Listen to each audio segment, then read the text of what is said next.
Assalamualaikum warahmatullahi wabarakatuh. Saya antara orang yang skeptikal dengan game Minecraft sebab yang pertama, saya tak tahu apa objektif game tu. Bila kita masuk saja dalam world dia, kita tak tahu nak buat apa-apa. Yang kedua, dia punya grafik tu teruk gila kot. That's why bila ada orang buat PC gaming sampai RM10,000 Malaysia, RM20,000 Malaysia semata-mata untuk Minecraft, bagi saya tak logik kot. Tak cerdik lah, sorry to say kan.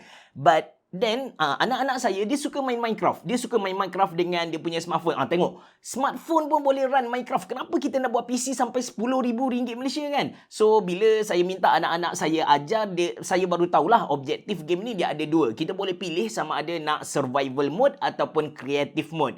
Dan kedua-dua mode ni nak tak nak kita kena cari barang untuk kita reka. Kita kena mine, kita kena gali, kita kena apa kita cakap, cari timah ke, cari kayu ke, dan kita craft sendiri, kita reka sendiri barang yang kita nak. So ada 1001 possibility dalam game tu. Memang power gila.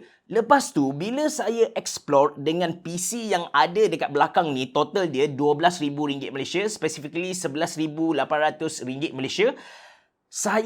Bila saya tukar dia punya grafik tu, FPS yang saya dapat sekitar 40 hingga 50 FPS.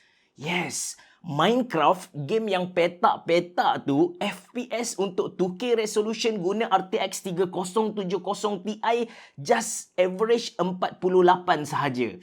Nanti saya tunjuk kepada anda. Saya yakin anda pun akan terkejut yang rupa-rupanya ini grafik Minecraft. Anda bersama saya Ashraf Jafri dalam channel YouTube Mona Lisa. Kalau anda belum tekan butang subscribe, pastikan anda tekan butang subscribe dan juga button loceng yang ada dekat tepi dia. Jom!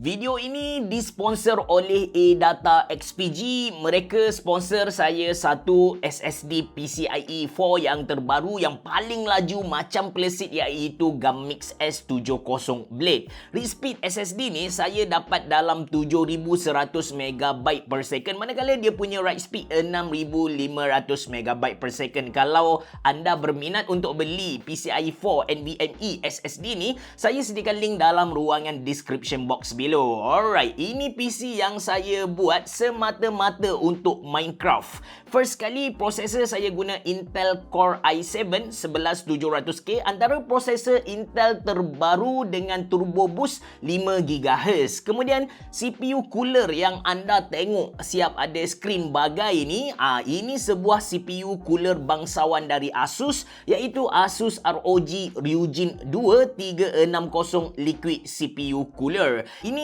ialah sebuah liquid cooler dengan radiator 360. Dia datang dengan 3 biji industrial fan dari Noctua. Harga CPU cooler ni kemungkinan lagi mahal dari harga grafik kad anda, iaitu RM1,399 Malaysia. Performance untuk Asus ROG Ryujin 3 ni pun padu lah. Saya stress i7 11700K 100% load guna AIDA 64. Suhu akhir yang saya dapat hanyalah 63 darjah. By the way, skrin dia kita boleh custom guna software Asus Armoury Crate. Nak letak muka sendiri pun tak ada masalah. Orang kata narcissist level tu tahap tertinggi lah. Okey, motherboard saya guna Asus TUF Z590 Wi-Fi Plus. Motherboard ni dia lengkap untuk tahun 2021. Yang pertama, dia ada PCIe slot, yang mana kalau anda nak guna SSD PCIe 4 yang laju macam Classit seperti XPG Gammix S70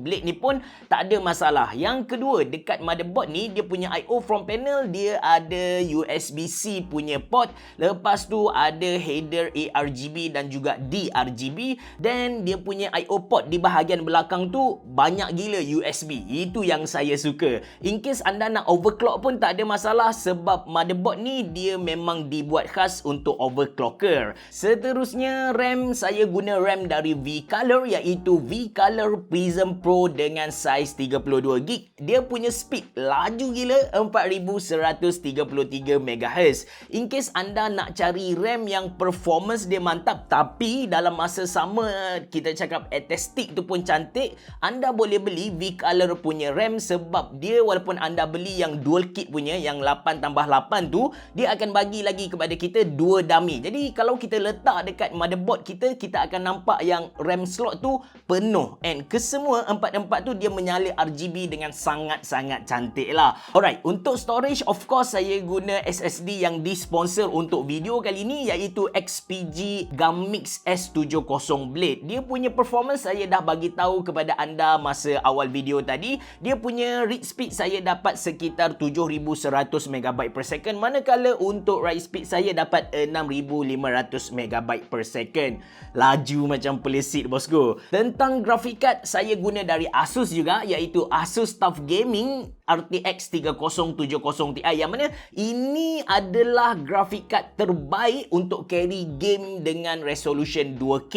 Dari segi fizikal, Asus TUF Gaming RTX 3070 Ti ini nampak garang. Dia punya backplate tu dari metal, kemudian dia punya heatsink tu tebal, lepas tu kita boleh nampak lah frame dia tu sangat solid. Di belakang dia ataupun di hadapan dia ada logo Asus TUF Gaming yang menyala, dan kita boleh ubah efek RGB ni guna software Asus Armoury Crate. Graphic card ni dia pakai 8+8 power pin. Dia datang dengan 3 DP dan juga 2 HDMI port. Thermal performance untuk RTX 3070 Ti dari Asus ni saya boleh kata quite good. Saya stretch guna firm mark selama lebih kurang dalam 1 jam macam tu. Suhu akhir yang saya dapat hanyalah 63 darjah. Power supply untuk projek kali ni saya guna Deepcool DQ850 full modular. Efisiensi untuk power supply ni dia lebih dari 90% dan guna Japanese kapasitor. Warranty untuk power supply ni 10 tahun lebih. Lama gila kot. Casing projek kali ni saya kena cari satu casing yang besar sebab nak masukkan radiator 360 Asus ROG Ryujin 2 tu. Besar dia punya radiator. Saya pilih Ventex Eclipse P500A. Front panel casing ni jenis mesh, jadi airflow boleh masuk tanpa had orang kata. Dia datang dengan 3 ARGB fan di bahagian hadapan, kemudian dekat dia punya PSU cover tu ada satu ARGB LED strip. Lepas tu di bahagian belakang dia tak ada bagi kipas kepada kita. In term of build quality memang solid lah. Bila kita ketuk tu dapat rasa ini adalah sebuah casing yang high end. Lepas tu dekat dia punya IO port tu dia ada USB-C. Untuk kabel management pun senang, dia bagi kepada kita banyak laluan kabel, dia bagi kepada kita banyak velcro strap untuk kita ikat kabel-kabel. So far ini antara casing terbaik yang saya pernah review untuk tahun 2021. 100% saya recommend anda untuk beli casing ni. So tentang Minecraft saya dah bagi tahu masa intro tadi. Awal-awal saya install dan saya masuk ke dalam game ni, saya tak nampak objektif dia. Saya tak nampak apa yang kita kena buat. Lepas tu saya explore yang mana kita boleh pilih dual mode. Yang pertama dia ada survival mode dan yang kedua ada creative mode. Untuk survival mode ni kita kena pergi cari kayu, kita kena pergi cari batu, lepas tu kita buat kita punya kubu sebagai contoh, and kita kena cuba survive. Berapa lama kita dapat hidup dalam dia punya world tu. Zombie akan datang, wish akan datang, labah-labah akan datang, banyak lagi lah akan datang menyerang kita. Lepas tu dia ada creative mode yang mana dekat sini lah ada orang kita yang buat KLCC, ada yang buat apa piramid dan sebagainya. So untuk creative mode ni dia memang dia dah bagi banyak barang kepada kita, kita just buat saja ikut creativity kita. Technically Minecraft ni game yang guna prosesor dan juga graphic card serentak. Dia memang pakai prosesor gila-gila punya, and dalam masa sama dia memang pakai graphic card. Cuma graphic card ni kita letak tepi dulu, kita tengok pada prosesor. Kalau anda tengok bila saya gerakkan karakter Minecraft ni ke depan depan, dekat hujung-hujung dia tu akan start ada rendering. Yang mana ini adalah kerja-kerja prosesor. Bila mana saya mendekati tempat yang dihasilkan tadi, maka bermulalah kerja grafik card untuk realistikkan apa yang dirender tadi. Cuma kalau kita main Minecraft yang default ataupun yang kita download direct dari dia punya website Mojang tu, yang Java Edition, memang dia tak pakai graphic card yang tinggi. Anda pakai PC lekeh-lekeh pun tak ada masalah. Anda boleh run Minecraft dengan smooth, orang kata.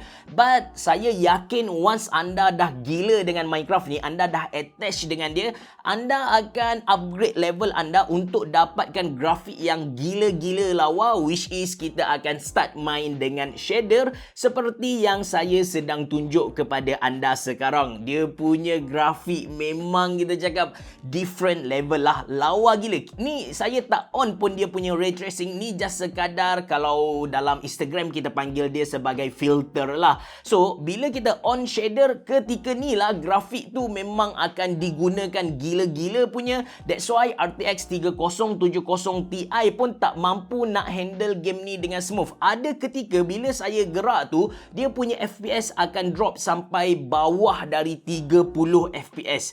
Seriously, saya tak tipu anda. Memang bila kita on dia punya shader, dia punya grafik tu kau-kau punya lah. Actually, kita nampak game ni dibuat khas untuk kanak-kanak disebabkan dia punya grafik tu. Tapi kalau kita faham mekanik yang ada dalam game tu, macam mana kita nak hasilkan kotak ni, kita kena pergi cari kayu, lepas tu kayu tu kita kena potong banyak, lepas tu kita kena haluskan serbuk-serbuk kayu, pergi cari air, dan lepas tu baru dapat hasilkan kotak XPG Gammix S70 Blade ni.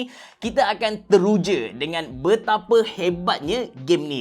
Seriously, di belakang Minecraft ni ramai gila engineer-engineer yang hebat supaya dapat tambah baik dia punya mekanik game di dalam tu. Kalau anda tak percaya dengan apa yang saya cerita kepada anda ni, baik dari segi game Minecraft tu sendiri ataupun dia punya grafik, maybe anda rasa macam, oh Abid Cerah silap setting ni, saya punya PC mesti boleh carry dengan lagi bagus dari Abid Cerah. Saya sediakan link untuk anda download dia punya game, dia punya dia punya shader dekat ruangan description box below. Selamat mencuba, terima kasih kerana menonton. Bereboh, jumpa lagi.